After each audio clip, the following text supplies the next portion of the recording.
Hi, good habits are the foundation of your success. Today is 2nd of April 2022. Let us have a quick discussion of all these important topics. Rapid GK yesterday questions के answers हैं. How many states of India share its border with Bhutan? The answer is east में है अरुणाचल, सिक्किम है waste में, असम और waste Bengal है south में. How many zonal councils were established in India? The answer is 6. Northern Zonal Council, Central Zonal Council, Eastern, Western, Southern and Northeastern. What are mango showers? तो ये colloquial term होता है to describe pre-monsoon rainfall. Monsoon आने के पहले एक rainfall होता है साउथ यहाँ पर, तो उससे जो मैंगो के फ्लावर्स हैं वो राइपन होते हैं, तो इसको बोला जाता है pre monsoon rainfall, mango showers. कौन्स ट्राइबल कम्युनिटी है उड़ीसा की. सत्यमेव जयते नेशनल मोटो है इंडिया का. आज के सवाल हैं, where is the national library, the largest library in India situated? Flamingo festival is celebrated in which part of India? In which part of India is the Phawngpui blue mountain national park located? किस national park को हम मानते हैं हंगुल और Kashmir stag का last home? Hyderabad is situated on the banks of which river? So these are 5 questions for today. आज की vocabulary है delectable. इसका मतलब होता है बहुत स्वादिष्ट है, फूड और drink which is delicious, mouth watering. Dovetail इसका मतलब है सहमत होना, to be in agreement on every point, according, agreeing. Temerity का मतलब होता है उतावलापन, excessive confidence और boldness, audacity ये नहीं होना चाहिए. नैगिंग का मतलब होता है काम करने के लिए परेशान करना, of a person, constantly harass करना someone to do something. Parley का मतलब होता है बातचीत, a conference between opposing sides in a dispute, especially discussion of terms for an armistice. Parley, Ukraine, Russia. So ये वोकैबुलरी वर्ड्स हैं आज के लिए. If you come across any other important word, write down that word along with its meaning in the comment section down below. आज हम ये सारे topics देखेंगे. आज सैटरडे है तो आज क्वेश्चन आंसर राइटिंग नहीं है. हम प्रीवियस जो +2 साइकिल है उसके हिसाब से 31st का आंसर डिस्कशन आज करेंगे.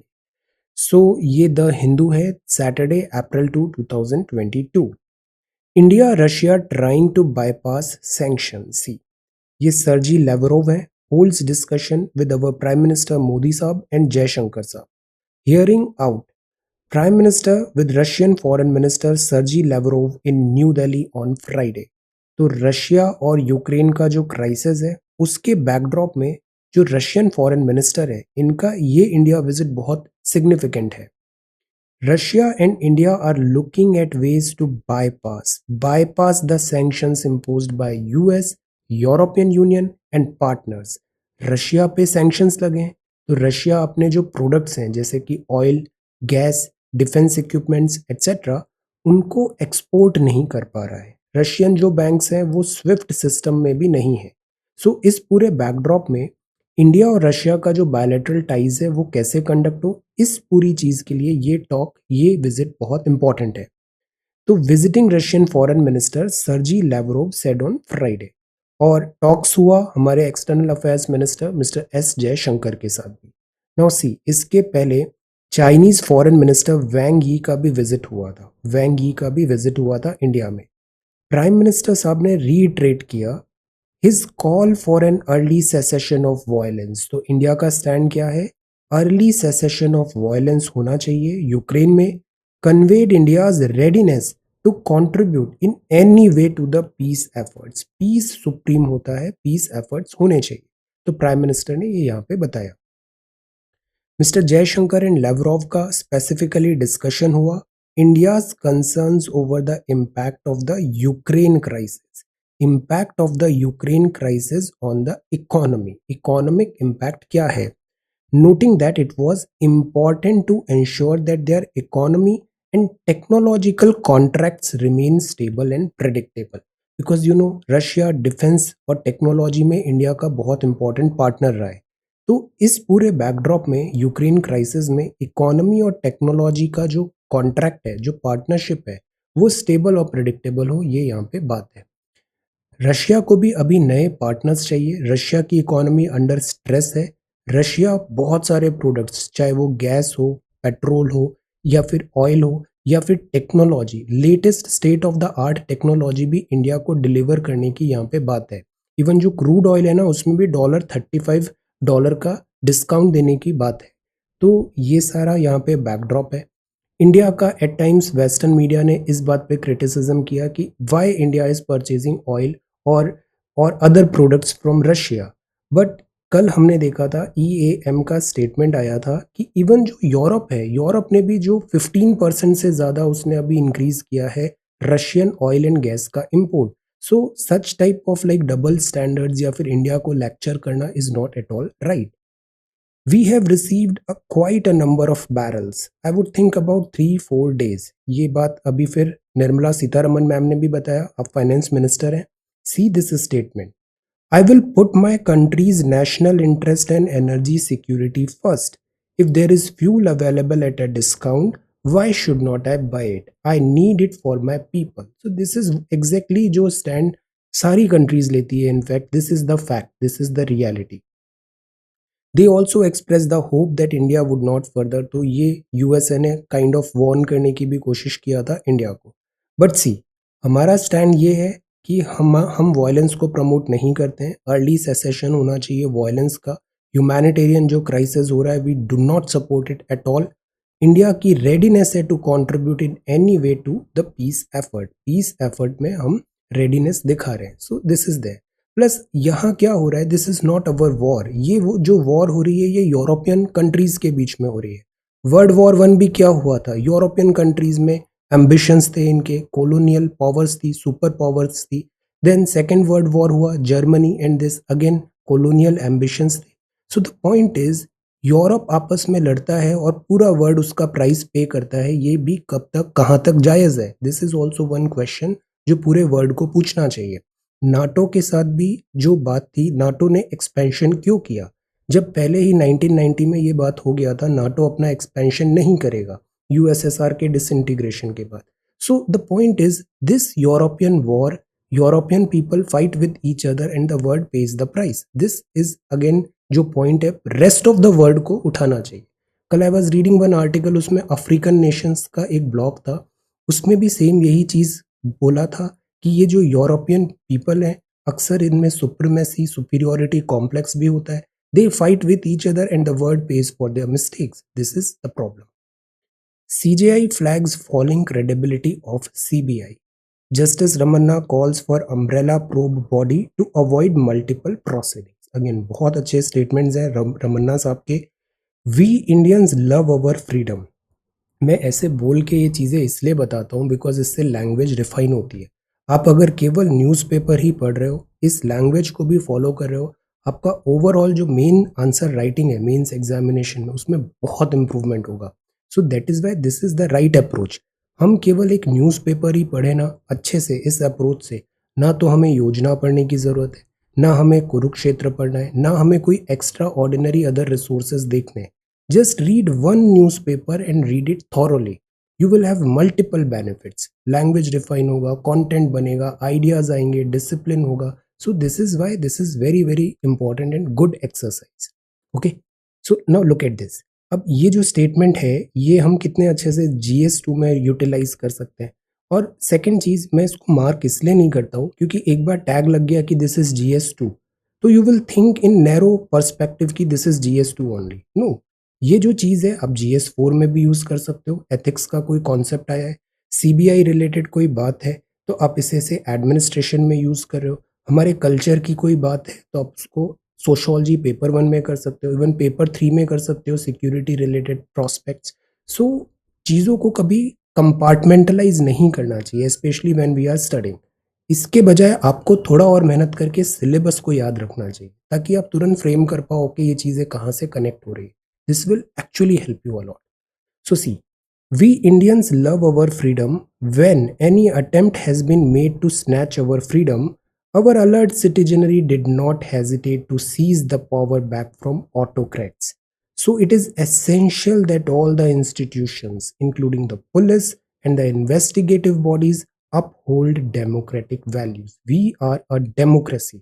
इंस्टीट्यूशंस को दैट इज वाई जरूरी है वो डेमोक्रेटिक वैल्यूज को अपहोल्ड करें। तो यहाँ प्राइमरली बात था सेंट्रल ब्यूरो ऑफ इन्वेस्टिगेशन का, अक्सर इसको केज्ड पैरट भी बोला जाता है। डीप पब्लिक स्क्रूटिनी है यहाँ पे। Actions and inactions had raised questions regarding its credibility in some cases. We should always focus on institutional strengthen करना चाहिए, institutional delivery को strengthen करना चाहिए. This should be our focus. तो क्रिएशन एक इंडिपेंडेंट अम्ब्रेला इंस्टीट्यूशन का हो to bring various central agencies. अब सेंट्रल एजेंसीज भी बहुत फैला हुआ है, सीबीआई है, ईडी है, सीरियस फ्रॉड इन्वेस्टिगेशन ऑफिसर्स है, इन सबको एक अम्ब्रेला के अंदर लाएं, ये तरीका हम लाएं। We have a vested interest in strengthening democracy because we essentially believe in democratic way of living. These are our ethos. ये ऐसे में आप लिख सकते हो। We Indians love our freedom. When any attempt has been made to snatch our freedom, we alert. Our alert citizenry did not hesitate. एक और गलती आप लोग करते हो, did के साथ कभी भी ed नहीं आता है। did है, ऑलरेडी पास्ट है, तो इसके साथ hesitated या ed नहीं आएगा। did not hesitate to seize the power back from autocrats. So it is essential that all the institutions, including the police and investigating bodies, uphold and strengthen the democratic values. Excellent points for this essay. They need to function within democratic framework as prescribed under the constitution. जो rules है, constitutions है, उसके हिसाब से काम होता है। Any deviation will hurt the institution and will weaken our democracy. Institutional integrity को बढ़ाना है। People and the investigative agencies may have de facto legitimacy, but yet institutions they still have to gain social legitimacy. Social acceptance जो भरोसा है वो भी यहाँ पे आना चाहिए। ये बहुत अच्छे पॉइंट्स हैं। Character of an institution is reflected in its leaders. एक ऐसे आया था 2014-13 में, character of an institution is reflected in its leaders. So that is why leaders का भी रिस्पॉन्सिबिलिटी होता है वो इंस्टीट्यूशन को राइट डायरेक्शन में आगे स्टीयर करे। सो this is following credibility. Credibility is very very important. So this is the front page of the Hindu. यहाँ एक और न्यूज है 1600 दिस जुडिशरी के अगेंस्ट यहाँ पे है grievances etcetera. This is that. So this is the front page of the Hindu. Second editorial में आते हैं। श्रीलंका का जो अभी सिचुएशन है ये क्लासिक केस है what not to do. State कैसे रन नहीं करना चाहिए। Sri Lanka's rage. President Rajapaksa must acknowledge popular anger and formulate a recovery plan. This is very much required. Situation बहुत यहाँ पे वर्जन हो रही है श्रीलंका में। प्रोटेस्ट हो रहे हैं। गोटाबया राजपक्षा यहाँ के प्रेसिडेंट है। सफरिंग है। श्रीलंका का जो इकोनॉमी है ना वो नोज डाइव हो गया है और यहाँ पे डिफिकल्टी हो रही है। इवन इनके पास बैलेंस ऑफ पेमेंट सिचुएशन है, कुछ भी चीज़ इंपोर्ट कराने का पैसा भी नहीं है। सो सिवियर इश्यूज है यहाँ पे। इसका जो रूट्स है वो ऐसा नहीं है गोटाबया गवर्नमेंट में हुआ, पिछली जो गवर्नमेंट थी उसका भी कैरी फॉरवर्ड यहाँ पे बहुत सारा आया है। देन 2019, 2021 में कोविड हुआ, वर्ल्ड इकोनॉमी का ऐसा डायरेक्शन हुआ कि ये सारी चीज़ों का कल्मिनेशन इस क्राइसिस में हो गया। कुछ तो पॉपुलिस्ट मेजर्स थे वो करेक्ट नहीं थे। ह्यूज रेज किया थ्रेशोल्ड फॉर इनकम टैक्सेस, तो वो गलत मेजर था। सी ये जो फ्रीबीज होते हैं ना, इसीलिए मैं हमेशा बोलता हूँ freebies are not right, freebies are not good for economy. हम पॉपुलिस्ट मेजर्स कई बार करते हैं बट वो फिर इकोनॉमी को चोक कर देता है। तो इस तरीके से यहाँ पॉपुलिस्ट मेजर हुए, उसका प्राइस अब पूरा इंस्टीट्यूशन पे कर रहा है बिकॉज इससे रेवेन्यू लॉस हो गया। क्वेश्चनेबल ऑर्डर था to move fertiliser free farming overnight. See climate change is a reality, but जैसा एक्टिविस्ट बात करते हैं ऐसा भी नहीं है कि हम नेक्स्ट डे ही सारा एकदम क्लाइमेट एक्टिविस्ट टाइप हम सब चीज़ों को स्टॉप कर दें। ऐसा नहीं कि कल ही हम फॉसिल फ्यूल सब बंद कर दें। ऐसा नहीं कि हम केमिकल फर्टिलाइजर कल ही स्टॉप कर दें। नो, वो कैटास्ट्रॉफिक होता है। Too much of idealism. इन्होंने एक ऑर्डर पास किया कि फर्टिलाइजर फ्री फार्मिंग होगा, फ्लॉप शो रहा, इससे लॉस ऑफ इल्ड हुआ और फूड का सिवियर शॉर्टेज हो गया। फिर जो परसेप्शन है गवर्नमेंटल अपैथी, मतलब गवर्नमेंट जो लोगों की प्रॉब्लम है वो समझ नहीं पा रही है, अपैथी है towards their plight, denial of the existence of a crisis, और कोई इकोनॉमिक रिकवरी का रोड मैप नहीं था। इन सब चीज़ों से प्रॉब्लम हुआ। तो ये बहुत सिंपलिस्टिक होगा कि इस पूरे क्राइसिस को हम जस्ट ऐसे बोल दें कि वर्ल्ड ऑर्डर में डिफिकल्टी हो रहा है इसीलिए श्रीलंका में डिफिकल्टी हुआ, या फिर श्रीलंका केवल चाइनीज डेट ट्रैप में फंस गया। This is also one point. Sri Lanka ने बहुत सारा पैसा चाइना से लिया, डेवलपमेंट प्रोजेक्ट्स किए, बट वो डेवलपमेंट प्रोजेक्ट्स की फिजिबिलिटी ही नहीं थी। आपने बहुत सारे पोर्ट्स बनाए etcetera, but they are not working, वहाँ पे फुटफॉल ही नहीं है। तो चाइनीज डेट ट्रैप में श्रीलंका फंस गया। There is behind it a tale of economic mismanagement. हम एक्टिविटीज देखते हैं ना, primary activity, secondary activity, tertiary activity. जो एडवांस्ड लेवल होता है वो किसका होता है? पॉलिसी फॉर्मुलेशन का, क्योंकि वो आपको डायरेक्शन बताते हैं क्या करना है और स्पेशली क्या नहीं करना है। तो ये इकोनॉमिक मिसमैनेजमेंट हुआ, और ये प्रॉफ्लिगेट हुआ पब्लिक रिसोर्सेज में, मिस हैंडलिंग हुआ मॉनेटरी पॉलिसी का। ये पूरा आइलैंड नेशन जो श्रीलंका है ये प्राइमरली इंपोर्ट पे डिपेंडेंट करता है। ये खुद से इतनी चीज़ें प्रोड्यूस नहीं करते, इंपोर्ट करते हैं बाहर से। फॉरेन एक्सचेंज इनका जो आता है वो आता है टूरिज्म से। टूरिज्म बंद हो गया कोविड-19 के कारण। एक्सपोर्ट करते हैं गारमेंट्स को। एक्सटर्नल रेमिटेंस यहाँ पे आता है। अब बिकॉज लॉकडाउन लगा, लोग भी वापस श्रीलंका आ गए तो रेमिटेंस आना बंद हो गया। इन सब चीज़ों का सम टोटल हुआ कि इकोनॉमी श्रीलंका की इतनी डिफिकल्ट सिचुएशन पे आ गई है। थर्ड चीज जो होता है वो होता है टेररिज्म। जहां टेररिज्म होता है वो एरिया बैकवर्ड हो जाता है। सेम चीज श्रीलंका में हुआ। टूरिस्ट क्यों आएंगे अगर यहाँ पे इस तरह की टेररिस्ट एक्टिविटी हो रही है? तो टूरिज्म सेक्टर हिट हुआ। हैवी हैंडेड लॉकडाउन लगा, मिलिट्री लेड टास्क फोर्स थी, इकोनॉमिक कॉन्सिक्वेंसेज हुए, लाइवलीहुड लॉस्ट हुआ, अर्निंग सफर हुई। इन सब का सम टोटल हुआ कि अभी श्रीलंका बहुत डिफिकल्टी में है। आईएमएफ से बोरो किया जा रहा है, चाइना से भी हेल्प ली जा रही है, इंडिया ने भी यहाँ पे हेल्प किया है। बट अगेन, यहाँ जब तक फंडामेंटल्स करेक्ट नहीं होंगे पॉलिसी मैनेजमेंट में, इकोनॉमी मैनेजमेंट में, तब तक इधर से रिकवर करना श्रीलंका के लिए डिफिकल्ट है। Quota and data, this article और यहाँ जो आर्टिकल दिया है दोनों में सेम चीज है कि जो रिजर्वेशन हम प्रोवाइड कराते हैं इसका बेसिस क्या होना चाहिए। बेसिस क्या होना चाहिए? There should be some numbers, there should be some data.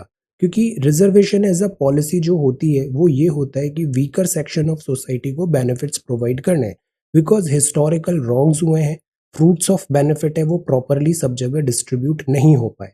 तो इन सब हिस्टोरिकल रॉन्ग्स को करेक्ट करने के लिए reservation as a policy use की जाती है for education purpose and for employment also. अब इधर अब प्रॉब्लम ये आती है कि जो डेटा है, जैसे 50% का कैप है या फिर कितने 27% करना है, और प्लस इसको किस बेसिस पे डिसाइड किया जाए। सेकेंड प्रॉब्लम आती है कि विद इन द ग्रुप भी बहुत ज़्यादा डिसिमिलैरिटी है। फॉर एग्जाम्पल दिस एक सेक्शन है, सेक्शन ए। इस सेक्शन को आपने इन टोटलिटी दे दिया 27% रिजर्वेशन, बट इस सेक्शन ए की भी अच्छी खासी पॉपुलेशन है, और इस पॉपुलेशन में भी जो फ्रूट्स हमने पूरे ब्लॉक को दिया है ये सारे फ्रूट्स केवल कुछ ही हाथों में रह के सीमित रह जाते हैं, वो पूरा इस सेक्शन के विद इन भी डिस्ट्रीब्यूट नहीं हो पा रहे। दैट इज वाई यहाँ पे फिर कॉन्सेप्ट आता है क्रीमी लेयर का। क्रीमी लेयर का ये कॉन्सेप्ट आता है, उस पर सवाल उठता है कि इधर जो इनकम ब्रैकेट बनाया जा रहा है वो किस बेसिस। तो ये सारी डिफिकल्टीज हैं। रिजर्वेशन एज अ पॉलिसी जो था वो हिस्टोरिकल रॉन्ग्स को करेक्ट करने के लिए है। हमने पहले भी देखा था सोसाइटी में इनइक्वालिटी है, अगर केवल इक्वालिटी दे देंगे तो चीज़ें करेक्ट नहीं होगी। We need equity. इक्विटी, और इक्विटी के लिए ही रिजर्वेशन आया है। फाइनल गोल जो होता है वो होता है justice. Justice, so we need to move towards that direction. और सबसे बड़ी जो प्रॉब्लम आती है identification of beneficiary, delivery of benefits to that particular beneficiary, इस चीज पे भी वर्क करना जरूरी है, और इन सब के लिए चाहिए होगा डेटा। इसीलिए socio economic caste census is also important. ये बिम्स्टेक है आफ्टर द कोलंबो समिट। यहाँ जो बात है बिम्स्टेक, अगेन फेवरेट टॉपिक रह रहा है हमारा for past some time. BIMSTEC is very very important. BIMSTEC में गवर्नमेंट का फुल थ्रॉटल अटेंशन है, तो दिस इज वेरी इंपॉर्टेंट। ये क्या है? बे ऑफ बंगाल इनिशिएटिव है, multi sectoral technical and economic cooperation है ये बिम्स्टेक। इसका भी एक मीटिंग हुआ। Bangladesh, Bhutan, India, Nepal, Sri Lanka, Myanmar, Thailand इसके मेंबर्स हैं। अब बिम्स्टेक को हम आगे प्रमोट करें, बट इसकी भी कुछ लिमिटेशंस हैं। नंबर वन लिमिटेशंस क्या है? All two fifth of the world's population है बिम्स्टेक में, बट जीडीपी नंबर ही नहीं है। इकोनॉमिकली ये कंट्रीज ज़्यादा साउंड नहीं है, केवल 4% है कॉन्ट्रीब्यूशन ग्लोबल जीडीपी में। सो दिस इज वन थिंग। तो अभी जो बात हुआ, अभी जो बिमस्टेक की बात हुई, उसमें बहुत सारी चीज़ों पे रिजुवनेशन करने की बात की institution, which is a very much required जो थिंग है, पहले हो जाना था, बट इट्स बेटर कि हमने फाइनली उसको स्टार्ट किया। और स्टार्ट कैसे किया? जैसे चार्टर लेके आए हम, बिमस्टेक का एक चार्टर आया है जिसमें क्लियर कट इंस्ट्रक्शंस दिए हुए हैं और क्या पर्पज़ है एटसेट्रा ऑफ बिमस्टेक। अब बिमस्टेक चार्टर आने से और लीगलाइज करने से अब ये एक लीगल पर्सनालिटी हो गया, तो फॉर्मलाइज हो गया, तो ज़्यादा वेटेज बढ़ा। 11 items in the first article में बिमस्टेक के पर्पजेज इन्होंने डिफाइन किए। Economic growth, social progress, bay of Bengal में इन्होंने डिफाइन करना है। मल्टी डायमेंशनल कनेक्टिविटी की यहाँ पे बात है। तो फर्स्ट थिंग इज चार्टर आया, विच इज गुड, फॉर्मलाइज हो गया। सेकंड जो इंपॉर्टेंट चीज हुआ, इसमें ना वर्क डिस्ट्रीब्यूट हो गया है।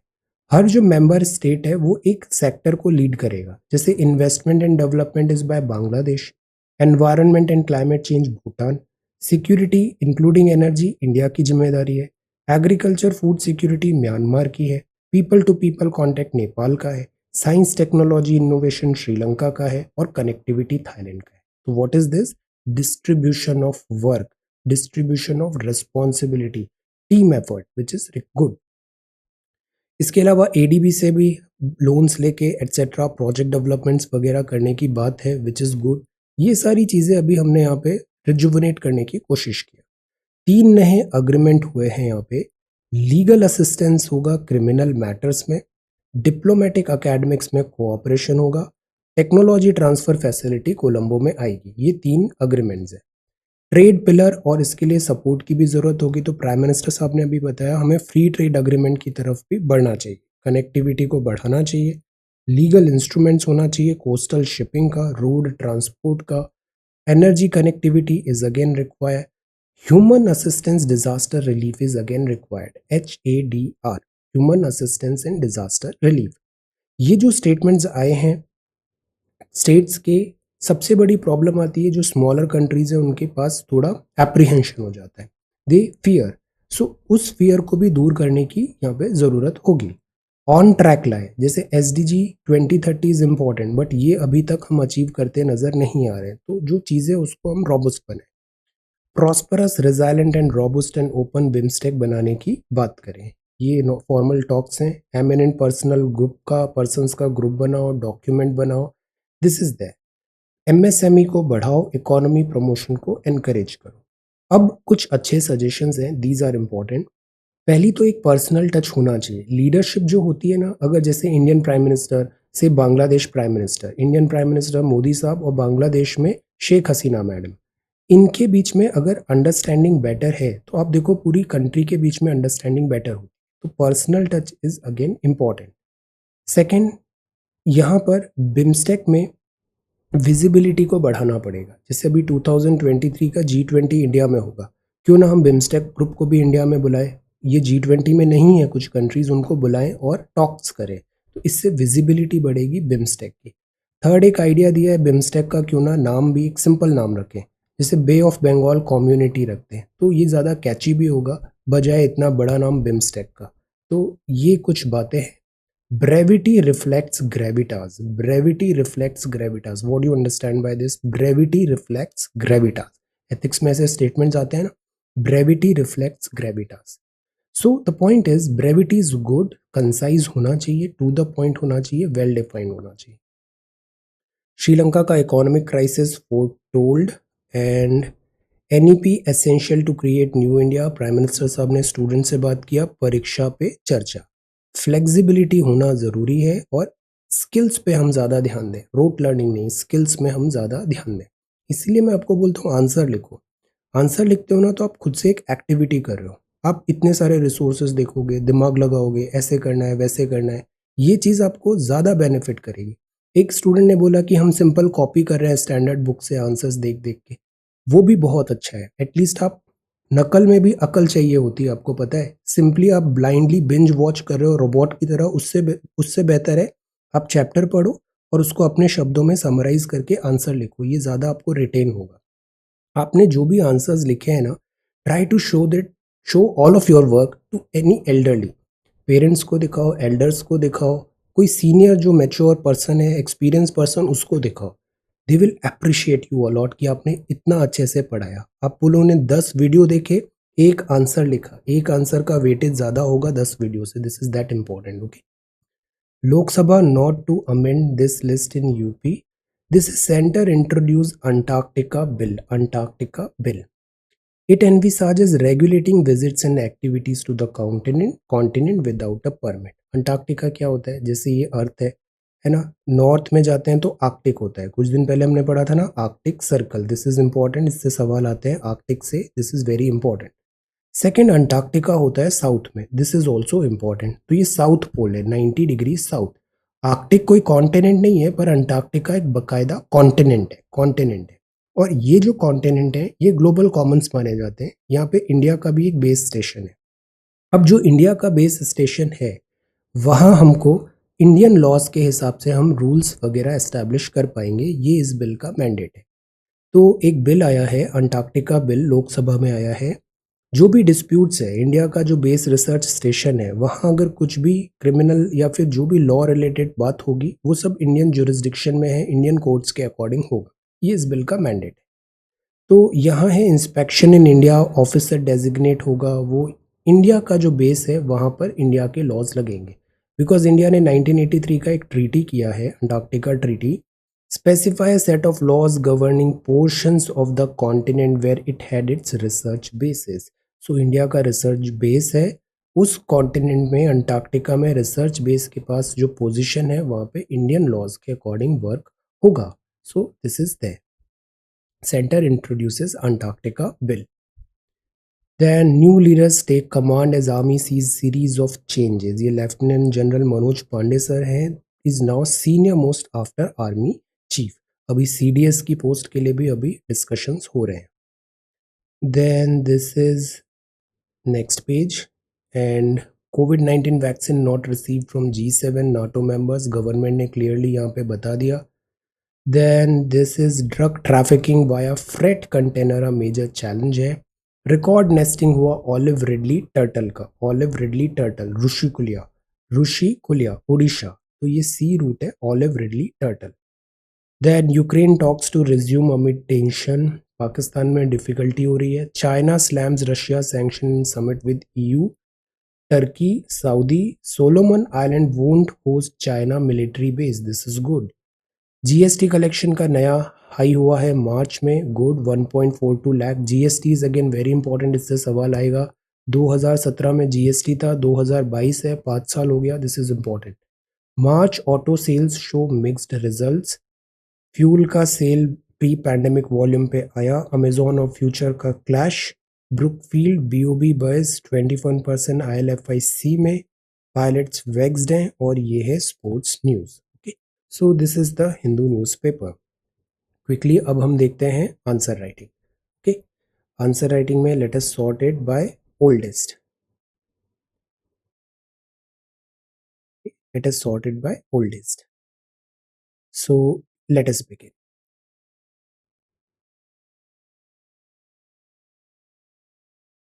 सो ये पहला आंसर है, दिस इज आशा। तो 2 सवाल थे प्राइमरली यहाँ पे। इमरजेंसी प्रोविजंस को समराइज पढ़ना था, लिखना था अपने शब्दों में। लक्ष्मीकांत का एक चैप्टर और हो गया। सेकंड था UNESCO world heritage sites in India. इसमें हमें ज़्यादा कुछ नहीं करना था। जो विकिपीडिया पेज है ना उसको मैंने दिखाया था, उसमें बहुत अच्छे से समराइज्ड है सारा this UNESCO world heritage site. जैसे ये सारी है, अजंता केव्स हुआ, एलोरा, आगरा। बहुत ज़्यादा नहीं समझना है, बट थोड़ा बहुत बेसिक पता होना चाहिए किस राज्य में है, कब बना है, क्या मेन इसका फीचर है। Taj Mahal, Konark sun temple, Mahabalipuram, see बहुत ब्यूटीफुली यहाँ पे एक्सप्लेन्ड है। This is very good resource. Kaziranga, Manas, Keoladeo, churches and convents of Goa, Khajuraho, group monuments, Hampi, Fatehpur, Pattadakal, Elephanta. जब भी टाइम मिले ना इन सब चीज़ों को देखते रहना चाहिए। ग्रेट लिविंग चोला temple, Sundarban, Nanda Devi. Buddhist monument कहाँ पर है? सांची। हुमायूं टूम्ब है, कुतुब मीनार है, माउंटेन रेलवे है, महाबोधि है, रॉक शेल्टर है, छत्रपति शिवाजी टर्मिनस है। Champaner Pavagadh very important, Jainism. Red fort complex है, जंतर मंतर है जयपुर का। फिर ये वेस्टर्न घाट के ये सब इंपॉर्टेंट है, ये जितने हैं, Agasthyamalai, Periyar, Annamalai, Nilgiri very beautiful, Kudremukh etcetera, Sahyadri. Hill forts of Rajasthan में ये है चित्तौड़, कुंभल, रणथंभौर, अंबर, जैसलमेर, गागरोन। रानी की वाव है, हिमालयन नेशनल पार्क है, नालंदा महाविहार है, कंचनजोंगा है, architectural work of le Corbusier, historic city of Ahmedabad, yes Ahmedabad भी साइट में मेंशन है। Victorian art deco ensemble of Mumbai, Jaipur city is also there. फिर ये काकटिया रुद्रेश्वरा, ये नया है तेलंगाना। और Dholavira is again very important, Indus valley, ये गुजरात का, this is also very very important, very very important. Dholavira urban settlement south Asia के। तो ये जो चीज़ें हैं, वाटर मैनेजमेंट बहुत फेमस था धोलावीरा का। ये 40 सबको एक बेसिक अंडरस्टैंडिंग होनी चाहिए यहाँ पे। Okay, so let us begin. So again sorted by oldest. Try to submit by 1 p.m. All right. This is Asha. So ये first है emergency provisions mentioned in the Indian Constitution. See, summarise करना था। अब आप इसको अपने शब्दों में लिखोगे ना, समझ के लिखोगे, ज़्यादा याद रहेगा चीज़ें। This is tried and tested method, so this is really good. Emergency discipline आता है, 52, 56, 60 है। फिर देखो कितने अच्छे से समझाया, national president rule, financial emergency, good. फिर UNESCO world heritage site, Kajol ने बहुत अच्छे से सारा समराइज किया है। सी और इसको कैटेगराइज भी किया, natural, cultural, good and mixed heritage site. Ratnapriya, this is so good. अब इसको मैप से बनाया, मैप से बनाते वक्त इतना मेहनत लगा होगा इसमें, ये सारी साइट्स याद हो जाएंगी। हिमालयन नेशनल पार्क कहाँ है, मानस कहाँ है, काजीरंगा कहाँ है, और एग्जैक्टली यही चीज़ें सवाल में आती है। आप लोग बहुत फैंसी चीज़ों के पीछे भागते हो, उनका कोई यूटिलिटी नहीं है। कोचिंग्स तो ऐसा कंटेंट आपको प्रोवाइड करेगी ही ताकि आप उनको ज्वाइन करो। वो कुछ ऐसी चीज़ बताएगी जो आपको नहीं आता, बट आपको ये खुद से समझना है कि वो चीज़ एग्जाम के लिए रिक्वायर्ड है या नहीं है। Otherwise this is an open ocean. Exam के लिए रिक्वायर्ड है वो बेसिक बेसिक चीज़ें होती है। स्ट्रैटेजी वीडियो आप एक बार देखो प्रीलिम्स का, this will help you a lot. Basic basic चीज़ें कवर करो, बेनिफिट्स क्या होते हैं etcetera, very nice. Ratnapriya, this is very good. Indian constitution, अब बस यहीं से सवाल आ जाएगा 50 to 60। रिवाइज करो और एमसीक्यू ज़्यादा से ज़्यादा सॉल्व करो, तो इससे कॉन्सेप्ट्स का एप्लीकेशन आपको समझ में आएगा। Very good. तो सी कितना अच्छे से लोकसभा, स्टेट असेंबली, सारे टर्मिनोलॉजीज पता चल गए। प्रेसिडेंट रूल 55, 56, ये जो एक्सरसाइज है ये एप्लीकेशन है, आप खुद से कर रहे हो, दिस हेल्प यू, कॉन्फिडेंस भी यहाँ ज़्यादा बढ़ता है। Akanksha, this is again so good, really really nice. इतना सिस्टमेटिकली सारा काम है। राष्ट्रीय आपात स्थिति के बारे में बताया, देन ये आपने यहाँ पे बताया युद्ध के टाइम पे उदाहरण, वेरी नाइस। मौलिक अधिकारों पे क्या प्रभाव पड़ता है इमरजेंसी के ड्यूरेशन पे, okay, so this is good. संसदीय अनुमोदन की अवधि, Hindi is really really good. ये सारे आर्टिकल्स हो गए 352 से 360 तक, वेरी नाइस। 50 to 56 में डिफरेंस भी हो गया, बस यहीं से स्ट्रेट फॉरवर्ड एक सवाल आ जाएगा। यूनेस्को वर्ल्ड हेरिटेज साइट में भी हमें सारा टाइप्स बताना था, प्रमुख पहल क्यों होती है, एक्चुअली क्यों बनाया जाता है, हेरिटेज साइट में क्यों इंक्लूड होता है। फिर ये आपने इंडिया की सारी 40 साइट्स यहाँ पे कवर कर ली, fantastic, really good. Shikha, day number 6, I am so happy. Consistency is very important. Emergency provisions बताए, इतना इंपॉर्टेंट है। इसी तरीके से हम कंटिन्यू करेंगे, विद इन 3 मंथ्स पूरा लक्ष्मीकांत बुक हमारा कंप्लीट हो गया, this is so good. Consequences, financial emergency क्या होता है, क्रिटिसिज्म, सी राइटिंग भी कितना अच्छा है, this is really good. Second UNESCO पे था 38 नहीं 40 है, 37, 38 बढ़ गया, लेटेस्ट नंबर करना है। और ये मैप भी बहुत अच्छे से आपने पूरा बनाया। हम जब ऐसे लिखते हैं चीज़ें ज़्यादा याद होती है, गुड। फिर वन बाय वन आपने इन सबको बताया, गुड। अब इन्हीं चीज़ों को ना हमें मैप में भी देखना है। मैप में गूगल अर्थ इंस्टॉल करो और उसमें देखो ये साइट्स कहाँ पर है, उसके बड़े अच्छे नोट्स भी आपको दिखेंगे। देन दिस इज रजिया, बहुत अच्छा आंसर है, डे 7, फैंटेस्टिक। तो this is very good. Emergency में नेशनल और this normal abnormal situation, types of emergencies, good. अब बहुत अच्छे से आंसर्स प्रिपेयर कर रहे हो, कंसिस्टेंटली ऐसे ही वर्क हमें करना है। Criticism, excellent.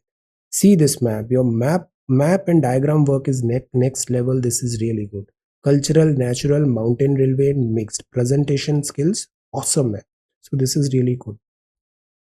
कंटेंट भी बहुत अच्छा है, यहाँ पे साइट्स भी बताया आपने, very good. So this is UNESCO intangible cultural heritage. See segregation, so that is why मैं बोलता हूँ हर स्टूडेंट यूनिक होता है, उसका एक अपना सोचने का तरीका होता है, ओरिजिनलिटी को इसीलिए एनकरेज करना चाहिए। बहुत ज़्यादा इसलिए भी मैं फीडबैक में नहीं जाता हूँ, एक प्रॉपर डायरेक्शन बता दो, ये रूल्स हैं, now play.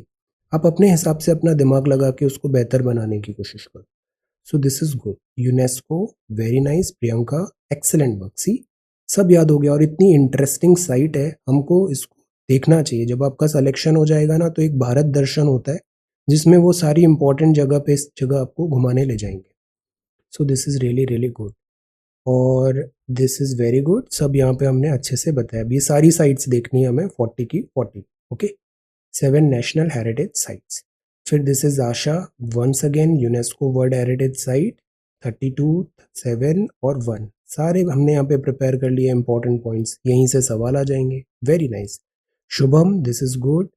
C the difference now. See, ये इतना इंपॉर्टेंट कॉन्सेप्ट है ना, सीनियर पीपल भी इसमें कंफ्यूज हो जाते हैं। 56 65 क्या है, 352 क्या है, 360 क्या है। गुड, समराइज किया, टैबुलेट किया, एक्सीलेंट। इससे बहुत अच्छा रिवीजन होगा आपका। सीए अपडेट्स भी बताए, emergency provision, excellent, present and rule. Polity बहुत आसान होता है, पॉलिटी से गलत नहीं होना चाहिए, स्कोर यहीं से लिफ्ट होता है पॉलिटी से। गुड। ये यूनेस्को वर्ल्ड हेरिटेज साइट है, these are really awesome, super awesome है। भारत दर्शन में जब आपका सिलेक्शन होगा तो यहाँ सब जगह आपको घुमाने ले जाएंगे। So this is really really good. तो ये सारे हमें एक जनरल आइडिया होना चाहिए। गूगल अर्थ मैप भी इंस्टॉल करो और इनके बारे में हमें देखते रहना चाहिए। Okay, so this is Qutub Minar, Rani ki Vav, red fort, sun temple, fantastic, this is really really good. तो ये सारे हैं वेरी नाइस। वेस्टर्न घाट्स, ये सारी मिक्स्ड साइट्स भी हो गया। 40th एडिशन देखो, ये क्या है, धौलावीरा। अब ये इंडस वैली भी है और यूनेस्को साइट भी है, very important. Shubhangi, this is again so nice, आपका वर्क बहुत नीट एंड क्लीन है and this is really really good. Mains आपका बहुत बड़ा स्ट्रेंथ रहने वाला है। प्रीलिम्स बहुत अच्छे से लिखो, मेंस आपके लिए बहुत इजी रहेगा। All federal, this really good. Approach बहुत अच्छा है and the way you look at things, this is again really really good. 352 grounds of demarcation, see कितना सिंपल एक्सरसाइज है, अच्छे से पढ़ना है, अपने शब्दों में लिखना है उसे देख के, एक्सेलेंट। 354 के फाइनेंशियल, अब ये रेडीमेड नोट्स भी तैयार हो गए, इससे रिवीजन आपका और आसान होगा। See the presentation, really good. Prerna, this is again good. 352 to 360 हमने रिवाइज किया और नेशनल इमरजेंसी के सारे इंपॉर्टेंट पॉइंट्स, आपका हैंड राइटिंग भी बहुत नीट एंड क्लीन वर्क है, this is really good. Financial, see इसी को अब अच्छे से रिवाइज करना है और अब रिवीजन में टाइम नहीं लगेगा बिकॉज ये आपने खुद बनाया है, तो this is really good. Financial emergency, हमारी पॉलिटी 75% कंप्लीट हो गई है, 25% इस मंथ में हम आगे कंप्लीट कर लेंगे। अदिति ने भी बहुत अच्छे से लिखा है, अदिति ने सारा आंसर्स अपने सिस्टमेटिकली अरेंज भी कर रखे हैं, this is really good. Systematic होना, ऑर्गेनाइज होना बहुत ज़रूरी होता है इस एग्जाम में। फाइनेंशियल इमरजेंसी, इसको रिवाइज करना है। सेकेंड यूनेस्को, ये सारी साइट्स हमें याद हो गई। सी, टैबुलेट कर दिया यहाँ, excellent. These are 14 number, excellent, very good. Mamata, this is again very good. See, emergency provision, pet question, pet topic है, इससे बहुत फ्रिक्वेंटली सवाल आते हैं और हर एग्जाम में आते हैं, स्टेट पीएससी देखो या फिर UPSC, this is that important. Emergency, और अभी डिबेट एंड डिस्कशन में भी ये टॉपिक काफ़ी है। तो this is 44th and then consequences बताया आपने, this is really really nice. Financial emergency है। Meenu, this is again really really good. Day number 41, I am so happy, this is really really good, awesome consistency and determination level. एक दिन answer लिखना आसान होता है, रोज लिखना is a real deal. Types of emergency बताया, good. State, this is national, very nice. Emergency के प्रोविजन सब याद हो गया अच्छे से। Ram Naresh, this is again so nice. This is emergency provision, ground of declaration. कितना आसान है, अच्छे से किताब पढ़ो लक्ष्मीकांत, पूरा कंटेंट देखो, एक्सक्लूसिव कंटेंट करो, आंसर भी हो गया, राइटिंग प्रैक्टिस भी हो गई और रिवीजन के लिए कंटेंट भी तैयार हो गया, इसको बस अब हमें रिवाइज करना है। दमन, this is again so good. UNESCO world heritage site, ये सारी साइट्स एक बार हमको देखनी है अच्छे से, 40 साइट्स हैं यहाँ पे, so this is really really important. Gujarat, Chhatrapati Shivaji Maharaj, Elephanta caves, Fatehpur Sikri group monuments, very nice, very good. Humayun का tomb, these are all very very important. Kakatiya Rudreshwaram अभी जो नई आई है। देन नेचुरल वर्ड साइट्स है good. Ram Naresh this is again so good. तो ये था। अब देखो स्टार्टिंग में बताया मिशन क्या है, ऑब्जेक्टिव क्या है, तो हमें ये भी समझ में आ गया किस साइट का क्या पर्पज है। और एसडीजी में तो आप एक्सपर्ट हो। एजुकेशन हुआ, सिटीज कम्युनिटी हुआ, peace and justice strong. Wonderful. ये जो कनेक्टिविटी है ना, यही चीज आपकी क्वेश्चन के आंसर को यूनिक बनाती है। और वो जो एडिशनल आपको मिलता है ना, वो चीज यहाँ से आएगा।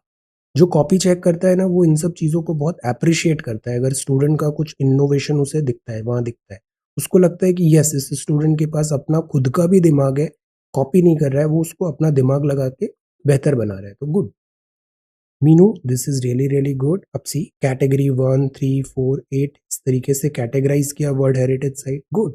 ये पूरा कॉन्सेप्ट ही हमने अच्छे से समझ लिया। Excellent. Cultural and all heritage site, this is so interesting. ये सारी चीज़ें ना हमको देखना है, इन सारी चीज़ों के बारे में पता होना चाहिए। ये हमारी धरोहर है, natural, cultural and mixed. Banani, this is really good. ये सब हमें पता होना चाहिए। Kaziranga, Keoladeo, Manas, Nanda, Sundarban, western ghat and then Himalaya. See आपने इनके बारे में वन बाय वन सारा प्रिपेयर किया। ये सारी चीज़ें अभी आपका सिलेक्शन होगा ना, तो आपको घुमाने के लिए गवर्नमेंट ऑफ इंडिया लेके जाएगी इन सब जगह पे। This is really good. तो this is really really nice. 2014, 86 अभी जो लेटेस्ट दो है, टेम्पल और दिस धोलावीरा, ये दोनों बहुत इंपॉर्टेंट है। Okay, so this is there mixed है in this. Dhanakshi, this is good. Now see the presentation. United Nations education scientific cultural organisation.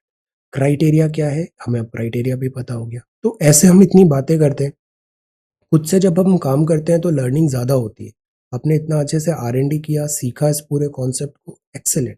Dholavira और ये टेम्पल, ये दोनों बहुत इंपॉर्टेंट है। मैप वर्क भी कितना अच्छा हो गया है, excellent. Priyanka, this is again so nice. UNESCO world heritage site, ये सारी साइट्स नहीं, this is on table. Okay, subject matters क्या है, ये इमरजेंसी प्रोविजन है। Question to emergency. इमरजेंसी में 52, 60 पूरा लिखा। यूटिलिटी क्या है, 52, 56, 60 का दोनों में डिफरेंस। नो सी लक्ष्मीकांत ने बहुत अच्छे से दिया है 52, 56 के बीच में डिफरेंस। तो चीज़ें इतनी आसान होती है, बस डिफिकल्ट होता है उसको एग्जीक्यूट करना। बातें बनाना बहुत आसान होता है, एक्चुअली में काम करना, पढ़ना और पढ़ाना, this is the difficult thing. Answer खुद से लिखते हैं, पढ़ते हैं, ज़्यादा फायदा होता है। Good. So this is good. 56 and this is very very nice. ये बहुत फेवरेट एरिया है, हर एग्जाम में इधर से सवाल आता है। क्रिटिसिज्म भी है, वेरी नाइस। या this is again so nice. 3 types होते हैं, national, constitutional and financial. Good. फिर इमरजेंसी के प्रोविजंस बताए। पेट एरिया है, पॉलिटी से यहाँ से सवाल बनता है। फिर हमने यूनेस्को वर्ल्ड हेरिटेज साइट से, ये सारी साइट्स आपको अभी सिलेक्शन होगा, सब जगह घुमाने ले जाएंगे। This is really really good. ये सब हमें पता होना चाहिए। धौलावीरा, काकटिया दो नए हैं, इनके नाम याद होने चाहिए। Harjinder, this is again so nice. Prepare a note emergency provision. See कितना सिस्टमैटिकली आप लिखते हो, this is so good. National emergency declaration, very good. ये बहुत इंपॉर्टेंट एरिया होता है, इससे सवाल बनते हैं। National emergency is very very important. एक और न्यू कमेंट आया है, let us see. Try to do it by 1 PM so that उसको टाइमली कर पाए। शीतल ने आंसर लिखा यहाँ पे, this is good. UNESCO world heritage site in India. See Sheetal की भी राइटिंग बहुत अच्छी है, सारी साइट्स यहाँ पे लिखा। व्हाट इज, सी अप्रोच देखो कितना ऑर्गेनाइज्ड हो गया आप सबकी copy. What is world heritage site, what is world heritage committee, what is world heritage centre, है ना। देन जस्ट अ मिनट, मैं इसका कुछ करता हूँ। इतना जो हमें आंसर्स है ना, इसको और कैसे स्ट्रीमलाइन करते हैं। मैंने वेबसाइट में इसीलिए एड्स भी इनेबल नहीं कर रखा है, ताकि किसी भी टाइप की कोई डिफिकल्टी नहीं हो। जीरो एड्स, एक भी एड इसमें नहीं आता है। So this is good. Cultural sites, then these are numbers, good. सारे यहाँ पे आपने बताए। सी अब इनके नाम हमें पता होना चाहिए, और एक या दो इंपॉर्टेंट जो यहाँ का फीचर है वो भी हमें पता होना चाहिए। Kanchenjunga and all. Okay, so these are the submissions. इसी तरीके से हमें कंटिन्यू करना है। सैटरडे संडे ऑफ है, तो रिवाइज करना है, कंसोलिडेट करना है इस 5 दिन में जो आपने आंसर्स लिखे हैं। Okay, so thank you so much for watching this video. Take care, study well and be safe.